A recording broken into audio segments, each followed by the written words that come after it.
이제 우리 하나님 말씀 봉독하도록 하겠습니다. 마태복음 19장입니다. 신약 성경 32페이지쯤 되겠습니다.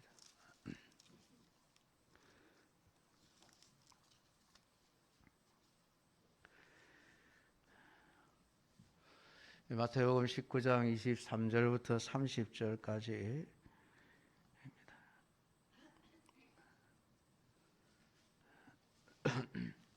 이제 우리 다 같이 봉독하겠습니다. 예수께서 제자들에게 이르시되 내가 진실로 너희에게 이르노니 부자는 천국에 들어가기가 어려우니라. 다시 너희에게 말하노니 낙타가 바늘 귀로 들어가는 것이 부자가 하나님의 나라에 들어가는 것보다 쉬우니라 하시니 제자들이 듣고 몹시 놀라 이르되 그렇다면 누가 구원을 얻을 수 있으리까? 예수께서 그들을 보시며 이르시되 사람으로는 할 수 없으나 하나님으로서는 다 하실 수 있느니라. 이에 베드로가 대답하여 이르되 보소서 우리가 모든 것을 버리고 주를 따라사온데 그런즉 우리가 무엇을 얻으리이까? 예수께서 이르시되 내가 진실로 너희에게 이르노니 세상이 새롭게 되어 인자가 자기 영광의 보좌에 앉을 때에 나를 따르는 너희도 12 보좌에 앉아 이스라엘 12지파를 심판하리라. 또 내 이름을 위하여 집이나 형제나 자매나 부모나 자식이나 전토를 벌인 자마다 여러 배를 받고 또 영생을 상속하리라.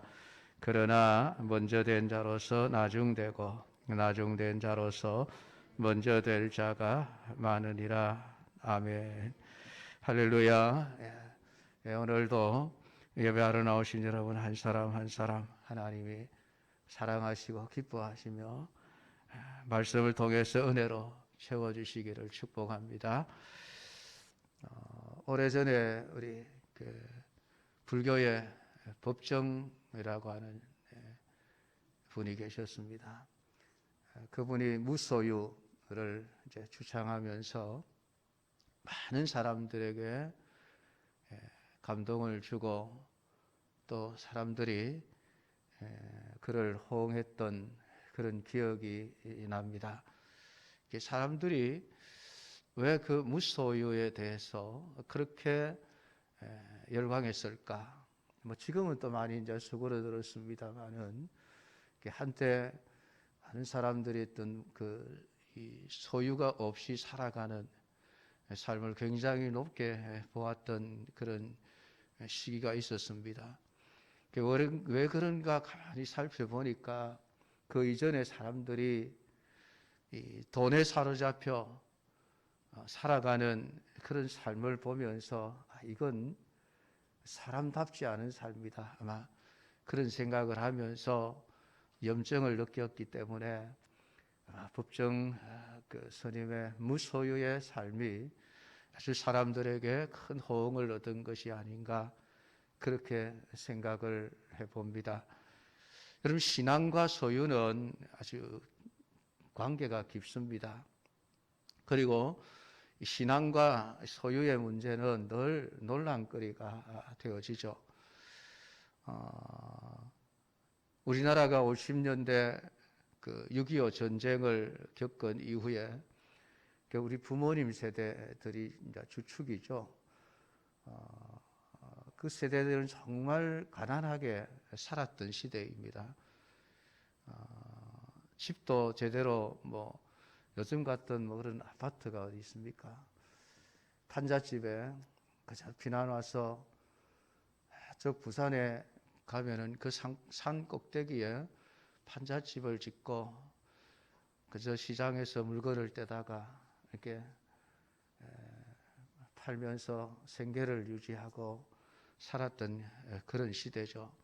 50년대, 60년대를 겪으면서 사람들의 마음속에 어떻게 하면 좀 잘 살 수 있을까? 이게 사는 목적이 되었습니다. 그런 와중에 정부는 정부대로 경제개발 5개년 계획 그러면서 나라의 어떤 부를 올리기 위해서 참 추진을 하게 되고 이게 전국의 우리 국민들이 소위 말하는 그 새마을 운동, 새벽종이 울렸네, 새 아침이 밝았네, 새벽부터 일어나 그 노래를 부르면서 열심히 땀을 흘리고 밤늦게까지 공장에서 일을 하면서 어떻게 해서든지 돈을 벌어서 가난에서 벗어나고자 발부둥을 쳤던 그런 시대가 있었습니다. 요즘 우리 20대 젊은이들은 잘 이해가 안 되는 그런 이야기겠지만은 우리 부모님 세대들이 그런 시대를 겪으면서 살아왔고 그 토대가 되어 지금 우리가 이만큼 살고 있는 것이죠. 근데 돈이 목적이 된 사회가 결코 좀 좋은 사회는 아니었습니다. 그래서 오직 돈이 전부다고 생각을 하는 그런 사람들이 많아지면서 온갖 부정과 부패가 판을 치는 세상이 되어버렸죠. 그래서 권력은 부자가 될 수 있는 가장 좋은 수단이었습니다. 그래서 조금 높은 권력을 가진 사람치고 그 당시에 부를 축적하지 않은 사람이 없었을 정도죠. 여러분들도 아시다시피 요즘은 다 이제 CCTV로 차량 그 교통 위반한 차량들을 이렇게 단속하지만은 불과 10년 전만 해도 교통 경찰이 직접 단속을 했습니다. 그래서 그때는 교통 경찰을 몇 년 하면 집을 몇 채씩 산다, 그런 소문이 떠돌 정도였습니다. 이게 제가 경찰들을 비하하려고 하는 얘기는 아니고 우리나라 전반에 정치든 사회든 심지어 종교까지 다 무조건 돈만 잘 벌면, 부자만 되면 최고다, 그런 생각에 사로잡혀 살았던 그런 시대였습니다. 그러니까 종교도 마찬가지였죠. 신앙을 가난을 벗어나기 위한 하나의 수단으로 여기게 된 것입니다. 그래서 우리 한국 교회도 70년대, 80년대 어쨌든 예수 믿는 것은 부자가 되기 위한, 그래서 부를 마치 신앙의 척도로 삼던 그런 시대가 있었습니다. 그래서 이 11조도 부를 얻기 위한 하나의 수단으로 설교를 하기 시작을 했죠. 그래서 11조 제대로 하면 부자 됩니다, 그런 설교가 강단에서 늘 외쳐지던 그런 시대였습니다. 그래서 많이 사용된 예화 중에 하나가 그 미국의 록펠러 재단에 대한 예화죠.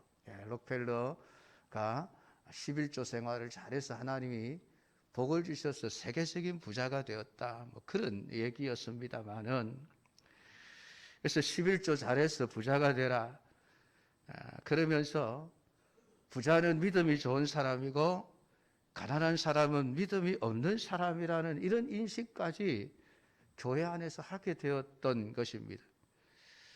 근데 우리가 참 알아야 될 사실은 그 록펠러 재단이 그렇게 부자가 된 이면에는 여러분 알려지지 않은 수많은 부정과 부패 그리고 불의한 일들이 너무나도 많이 자행되어졌습니다.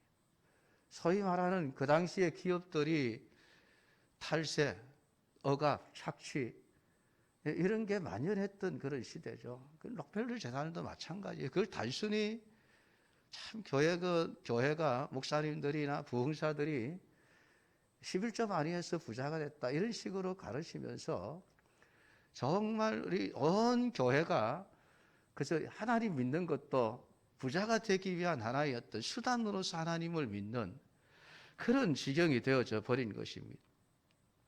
그러면서 인간의 어떤 윤리와 도덕, 인간성 이런 것이 점점 파괴되어져 버렸죠. 돈 앞에 인간은 그냥 철판을 깔고 사는 그런 시대가 되어져 버렸습니다. 그래서 교회 안에서도 돈 있는 사람이 행세를 하던 그런 시대죠. 그런 사회적인 그런 분위기가 편만해지면서 조금 이제 살만해지니까 사람들이 전부 이제 자기를 돌아보고 사회를 돌아보기 시작한 거예요. 야, 이게 인간이 사는 삶이가 이렇게 살아서는 안 되겠다. 파괴된 인간성을 보면서 그 돈의 노예가 되어 피폐해져 가는 인간의 모습에 염증을 느낄 즈음에 그때 무소유에 대한 철학을 말했기 때문에 아주 사람들에게 인기가 있을 수밖에 없었던 것입니다. 그래서 마치 종교의 최고봉은 그냥 무소유로 사는 것, 그래서 가진 것 없이 그냥 조그마한 그냥 방 한 칸에서 그냥 입은 옷 한 벌 그냥 그것 가지고 그대로 사는 것이 마치 종교의 최고 수준인 것처럼 그렇게 여겨지기도 했었던 것이죠. 그러면서 가진 자들의 신앙을 아주 평가절하하는 그러한 지경에까지 이르게 된 것을 우리가 보게 되어집니다. 오늘 우리가 성경은 우리에게 이 소유에 대해서 무엇을 말하고 있는가라고 하는 것이죠. 성경은 무소유가 신앙의 목적이 아님을 말하고 있습니다. 물론 소유를 많이 가지고 있는 것이 신앙의 목적이 되어서도 안 된다라는 것을 이야기하고 있습니다. 그러니까 오늘 성경이 말씀하는 그 신앙의 경지라고 하는 것은 단순한 무소유의 경지를 넘어서 더 높은 경지에 도달해야 할 것을 우리에게 말씀을 해주고 있습니다. 오늘 성경 말씀은 믿음은 소유의 유무를 가지고 판단하는 게 아니라는 것이에요. 그가 가지고 있는 소유를 어떻게 사용하는가를 보면서 그것으로 믿음을 판단하라고 성경은 말씀을 하고 있는 거예요. 오늘 읽을 말씀은 앞에 영생을 얻기 위해서 예수님을 찾아온 한 부자 청년의 이야기에 이어서 하신 말씀입니다. 그 부자 청년이 영생을 얻으려면 내가 어떤 선한 일을 해야 합니까? 라는 질문을 들고 예수님 앞에 찾아 나왔을 때에 예수님은 네가 가지고 있는 모든 소유를 다 팔아서 가난한 자들에게 나누어 주고 나를 따라오라. 그런 말씀을 하셨습니다. 그리고 그 말씀을 들은 청년은 재물이 많았기 때문에 근심하며 돌아갔다라고 이야기를 합니다. 그 청년의 모습을 예수님과 그 제자들과 둘러선 모든 사람들이 다 보았던 것이죠. 그런 제자들을 보면서 하나님이 하시는 말씀이 부자는 천국에 들어가기가 어렵다라는 말씀을 하셨습니다. 얼마나 어려운지 낙타가 바늘 귀로 들어가는 것이 부자가 하나님의 나라에 들어가는 것보다 쉬우니라 이런 말씀을 하셨습니다. 이 말씀을 들으면은 부자들은 조금 뜨끔하실 겁니다. 아이고야 큰일 났네 싶은 생각이 들지 모르겠습니다. 걱정하지 마십시오.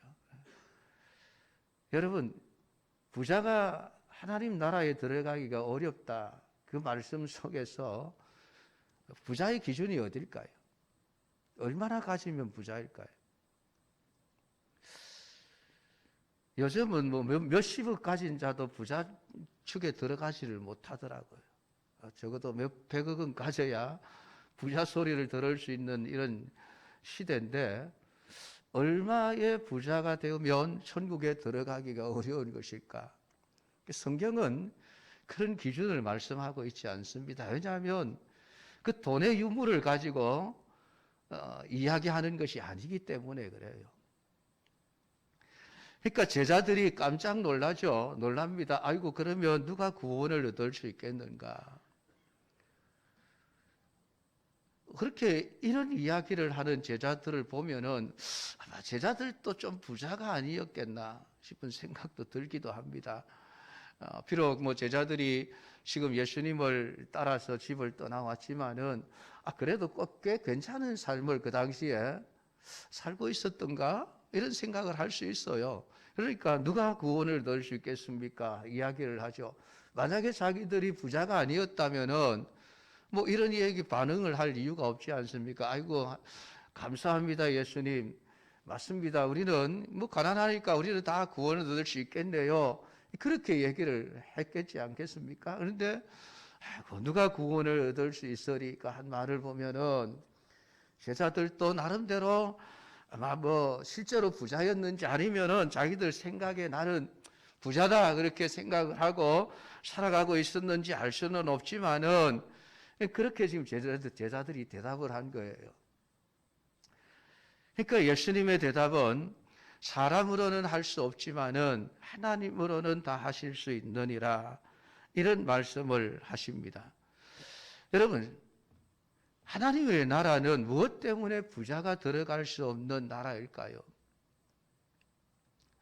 오늘 예수님께서 부자 청년의 그 이야기를 통해서 우리에게 말씀하시는 것은 다른 게 아니에요. 천국은 돈 가지고 가는 나라가 아니라는 거예요.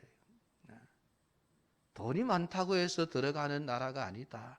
물론 그렇다고 해서 가난해야만 천국에 들어간다, 그런 말씀을 하시는 것도 아니라는 말씀입니다. 오늘 이 말씀을 예수님께서 왜 하셨는가라고 하는 것에 대해서 우리가 정확하게 이해를 하지 못하면은, 아이고 부자는 하나님 나라에 못 들어가, 그러니까 부자들을 보면서 저 부자들은 마귀 새끼들이고 지옥 자식들이야, 여러분 그렇게 말을 하게 되어지는 거예요. 그게 문자적으로 우리가 이걸 받아들이면은 안 되는 거예요. 그래서 전체 말씀 속에서 예수님이 말씀하신 의도가 무엇인가를 아는 것이 굉장히 중요합니다. 뭐 그렇게 말씀하면 또 부자들은 한숨을 쉴지 모르겠습니다. 다행이다. 안도의 한숨을 쉴지 모르겠습니다. 아이고, 우리 목사님 말씀 들으니까 뭐 부자라도 천국 들어갈 수 있겠네, 그렇게 안심하시는지 모르겠습니다만은, 어쨌든 그것 때문에 안심한다는 것도 그건 옳은 건 아니에요. 왜냐하면 자꾸만 이 부자가 하는 나라에 들어가지 못한다는 것을 어떤 물질의 어떤 소유와 양을 가지고 자꾸 우리가 계산을 하기 때문에 그런 생각을 하게 되어지는 것이죠. 그러니까 그런 생각을 다 내려놓아야 한다는 것입니다. 물론 아무리 많은 돈을 가져도 우리의 생명 자체를 살 수는 없습니다. 그것은 명백한 사실이에요.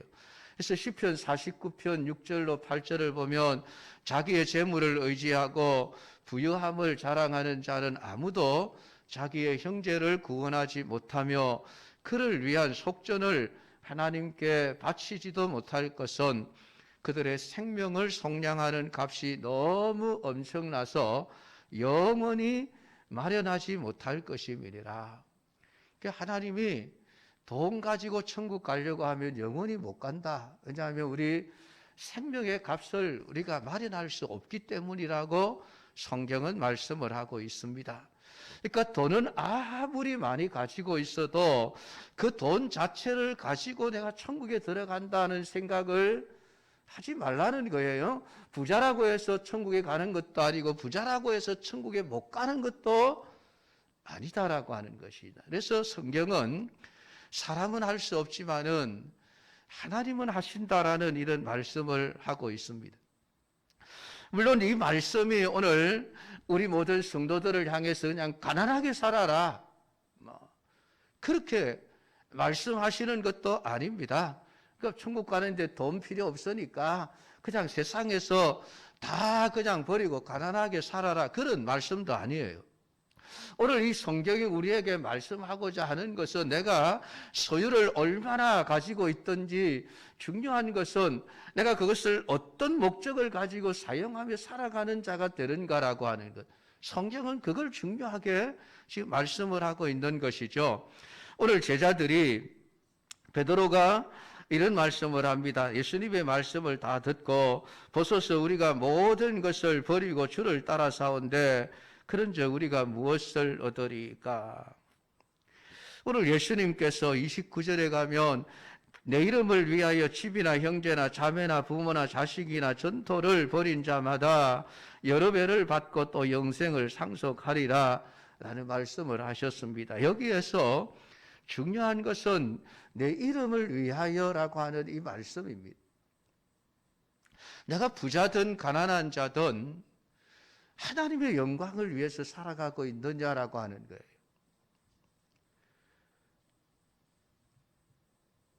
여기서 버린다라고 하는 이 말은 권리를 포기한다는 의미예요.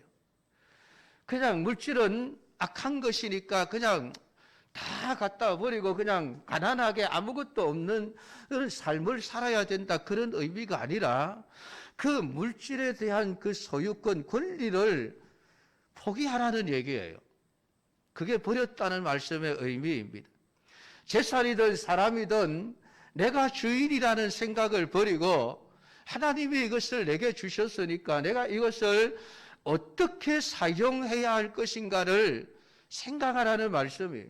하나님의 이름을 위하여 내가 어떻게 이것을 사용할 것인가라고 하는 이게 중요해진 것이죠.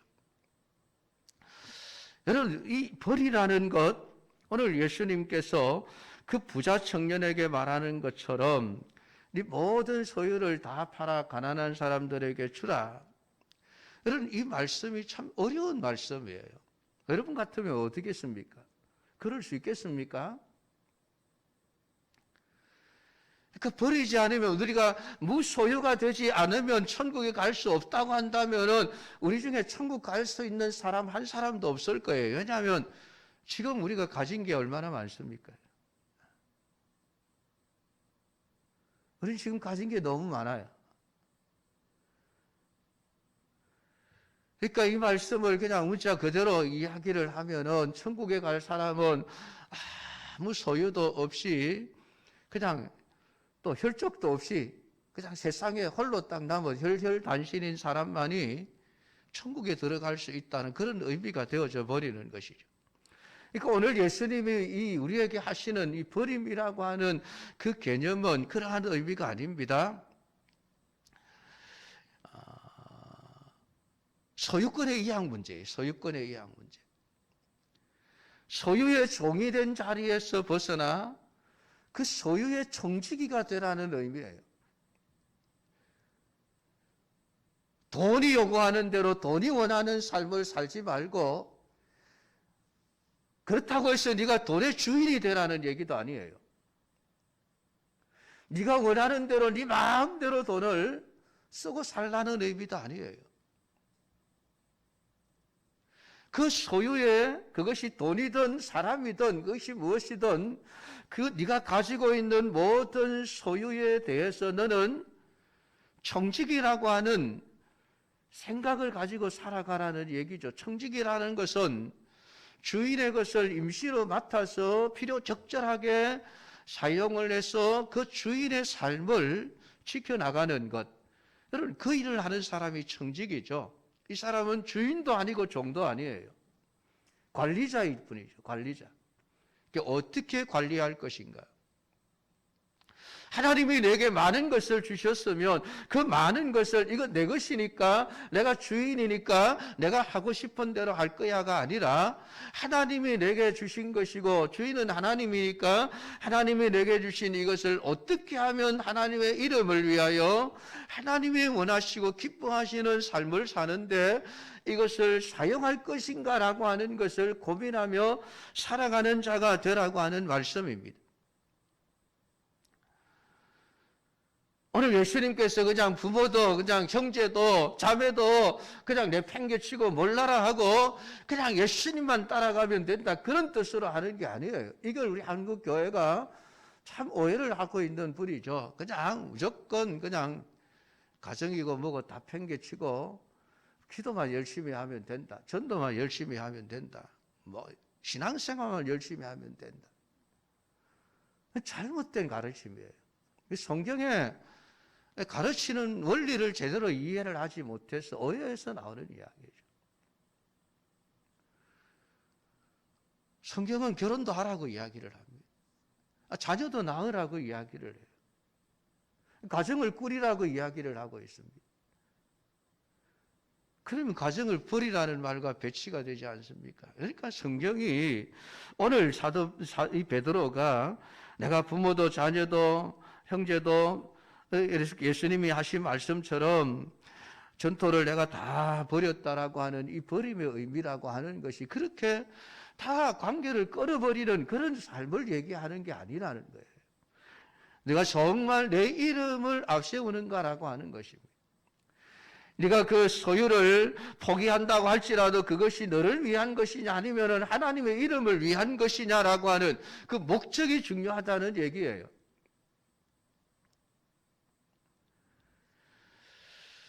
오늘 버리라고 하는 것은 나에게 있는 것을 사랑하고 내가 그것을 내 것으로 소유하고 내 것인 줄 알고 살아가는 것이 아니라 오늘 우리의 모든 관심이 하나님께 가 있어야 되고 하나님이 주인이시라고 하는 것을 늘 인식하는 그런 마음을 가지고 살아가라고 이야기하는 것입니다.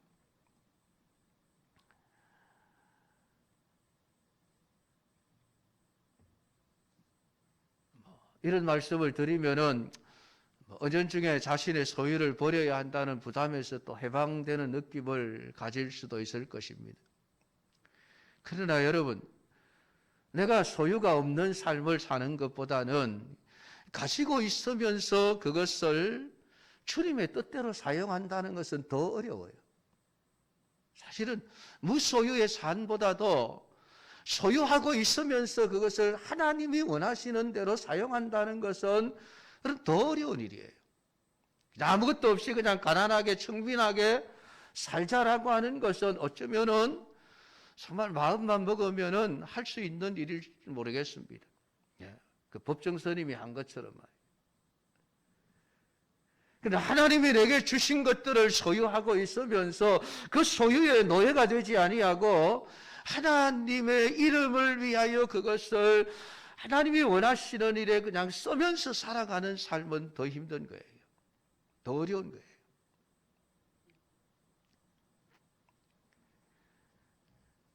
그것은 진짜로 하나님을 내가 가지고 있는 소유보다도 더 사랑하지 않으면은 살 수 없는 삶이기 때문에 그렇습니다. 오늘 성경은 우리에게 질문하고 있는 거예요. 여러분은 무엇을 과연 사랑하고 있느냐라고 하는 겁니다. 여러분 27절에서 부자 청년의 이야기를 듣고 베드로는 주님 우리가 모든 것을 다 버리고 주를 따랐습니다. 여러분 자신 있게 대답하지 않습니까? 근데 과연 베드로가 모든 것을 버렸을까요? 아니요, 못 버렸습니다. 아마 베드로는 자신이 있었겠죠. 왜? 저 부자 청년은 그 돈을 버리지 못해서 예수님을 따르지 못하는데 우리는 부모도 버렸고 자매도 버렸고 직업도 버렸고 집을 떠나와서 지금 예수님을 따라서 예수님과 함께 생활하면서 좀 어렵고 힘든 삶을 살아가고 있으니까 우리는 예수님을 다 위해서 다 버렸다라고 생각을 하고 있었겠죠. 자신이 있었던 겁니다.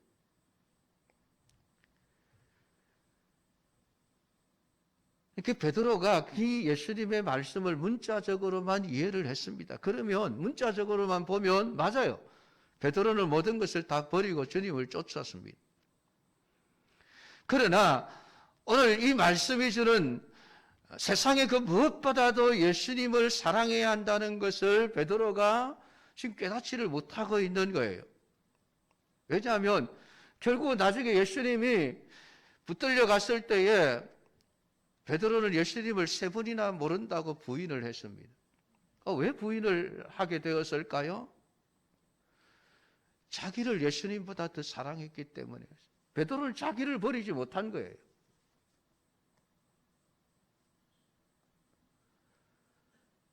부모를 떠나서 주님을 위해서 복음을 위해서 살 수는 있었을지 모르지만은 정작 자기 자신을 버리지 못했어요. 예수님보다 자기를 더 사랑한 거예요. 그러니까 부활하신 예수님께서 나중에 그 갈릴리 호수에서 물고기를 잡고 있는 베드로와 제자들에게 나타나셔서 베드로에게 네가 나를 사랑하느냐라고 질문을 던지지 않습니까? 그 질문의 의미가 무엇입니까? 결국은 너 나보다 너를 더 사랑했지 않느냐? 그걸 깨우쳐 주는 거예요. 이제는 진짜 너 자신보다도 나를 더 사랑할 수 있느냐? 그 질문이에요. 너는 너 자신을 사랑하고 너 자신이 죽는 것이 두려워서 예수님을 3번이라고 모른다고 부인했지 않느냐라고 하는. 결국 베드로는 나는 모든 것을 다 버리고 주님을 따랐습니다라고 그렇게 얘기를 했지만은 실상은 그 버림이라고 하는 의미를 잘못 이해했습니다. 자기 자신을 버리지 못한 채 주님을 따르고 있음에도 불구하고 그냥 물질만 가지고 계산을 하니까 우리는 예수님을 모든 것을 다 버리고 주님을 쫓았습니다라고 자신 있게 대답을 했던 것이지요. 그러니까 우리가 오늘 세상의 것을 다 버리라라고 하는 그 말씀을 하신 예수님의 의도가 어떤 것인지 우리는 제대로 이해를 해야만 합니다. 그것은 정말 내 이름을 위하여 한 것이냐라고 하는 겁니다. 하나님을 사랑해서 하나님의 뜻을 위해서 내가 모든 것을 아낌없이 다 사용했느냐라고 하는 것이 중요한 것이지 단순히 버렸다라고 하는 게 중요한 것이 아니라는 말씀입니다. 그냥 주님의 이름을 위함이 없이 집이나 형제나 자매나 부모나 자식이나 전토를 버린 자 된다면은 주님이 과연 그것을 버렸다라고 인정하실 것인가 아니라는 것입니다. 결국 오늘 성경이 우리에게 말씀하고 있는 것은 내가 부자든 내가 가난하게 살든 어쨌든 하나님이 내게 주신 모든 그 삶 전부를 나 자신까지도 포함을 해서 하나님의 이름을 위해서 사는 자의 삶이 되어야 한다. 그래서 하나님을 가장 앞세우고 하나님이 우리의 모든 것의 주인임을 고백하면서 따라야 할 것을 우리에게 말씀을 해주고 있는 것이죠. 부자 청년은 예수님께 무언가 내가 선한 일을 할 게 있는지 가르쳐 달라고 했지만은 결국은 자기를 위한 것이었죠. 자기를 위한, 자기의 영생을 위한 것. 근데 주님은 그 청년에게 너를 위한 삶보다도 남을 위해서 네 자신을 포기해라. 그걸 요구하고 있는 것이죠.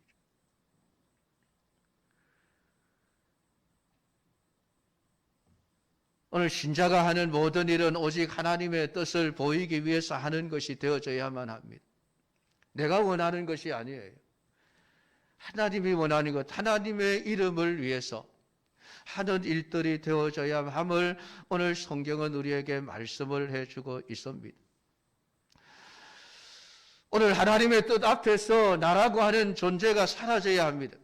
내가 존재하면서 나를 위해서 사는 것이 아니라 오직 주님의 이름을 위해서 사는 삶이 되어져야만 한다는 말씀입니다.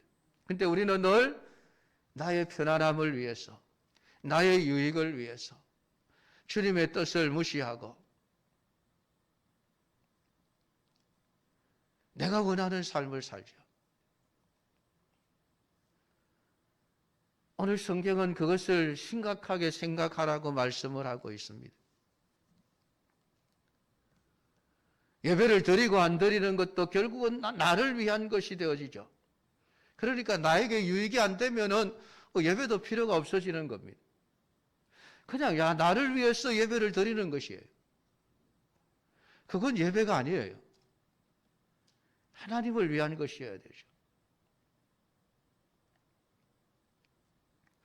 신자의 모든 교회 안에서의 신앙생활 역시 마찬가지입니다. 우리가 헌신하고 우리가 봉사하는 것도 나를 위한 것이 되어서 안 되는 거예요. 하나님을 위한 것이어야만 합니다. 그러니까 내 마음에 들지 않아도 하나님을 위하여서라면 얼마든지 할 수 있는 거예요. 근데 나를 위해서 한다면은 내 마음에 안 들면 안 해요. 내 마음에 들면 하고. 그건 하나님을 위해서 하는 게 아니죠. 자기를 위해서 하는 거예요. 지금 성경은 그것을 배제하라고 이야기하고 있는 것입니다. 내가 진실로 너희에게 이르노니 세상이 새롭게 되어 인자가 자기 영광의 보좌에 앉을 때 나를 따르는 너희도 12 보좌에 앉아 이스라엘 12지파를 심판하리라. 지금 이 말씀이 어떻게 보면 바로 앞에 앉아있는 제자들을 향해서 하시는 말씀인 것처럼 여겨질 수 있습니다. 그러나 이건 제자들을 향해서 하시는 말씀이 아니에요. 왜냐하면 마지막 30절이 있기 때문에 그렇습니다. 그러나 먼저 된 자로서 나중되고 나중된 자로서 먼저 될 자가 많으니라 라고 하는 말씀은 지금 예수님 바로 앞에 앉아있는 제자들보다도 나중된 자들 가운데서 얼마든지 제자들보다 먼저 될 자들이 있다는 얘기죠.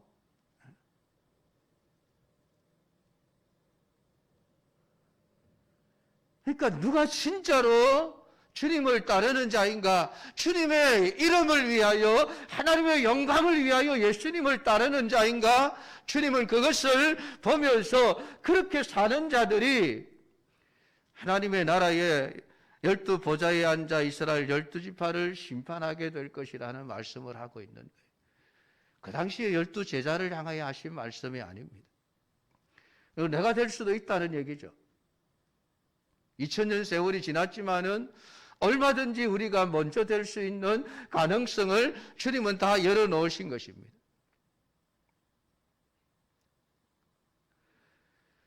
오늘 시간에 이 말씀을 여러분들이 깊이 묵상하면서 오늘 나는 무엇을 위해서 사는가? 내가 무엇을 위해서 사는가? 내가 부자든 가난하든 그건 중요한 것이 아니에요. 하나님이 내게 주신 모든 그 삶을 무엇을 위해서 사는가가 중요해져야만 합니다. 나를 위해서 사는가? 하나님을 위해서 사는가? 주님의 이름을 위해서 사는가? 아니면 내 이름을 위해서 사는가라고 하는 게 중요해져야만 하는 것이죠. 그래서 오늘 이 말씀의 진리를 바로 깨닫고 오늘 나의 나 된 것은 하나님의 은혜로 된 것입니다. 모든 것을 하나님의 영광을 위해서, 하나님의 이름을 위해서 사용하며 살아가겠습니다. 여러분 그렇게 믿고 고백하게 되고 살아가는 우리 모든 성도들이 다 될 수 있기를 주님의 이름으로 축복합니다. 한번 기도하십시다. 하나님 아버지 은혜를 감사드립니다. 오늘 이 시간에도 우리에게 주신 말씀을 귀로 들었습니다. 마음에 새겨지고 진리가 깨달아지기를 원합니다. 하나님이 무엇을 원하시는지 오늘 우리에게 주신 모든 것들이 그것이 부하든 가난하든 상관없이 하나님의 이름을 위하여 하나님의 영광을 위하여 사는 자가 되어져야 할 것을, 그래야만 그가 천국의 백성이고 주님을 따르는 자임을 말씀해 주셨습니다. 하나님 오늘 이 말씀을 우리가 늘 생각하면서 모든 일들을 행할 때에 이것이 나를 위하여 하고 있는가 아니면은 주님을 위하여 지금 하고 있는가 우리 자신을 살펴보게 하시고, 행여라도 나를 위하여 하고 있다면은 이제는 버리고 주님의 이름을 위한 삶을 살아낼 수 있는 우리 믿음의 사람들이 되게 하옵소서. 예수님의 이름으로 기도드리옵나이다. 아멘.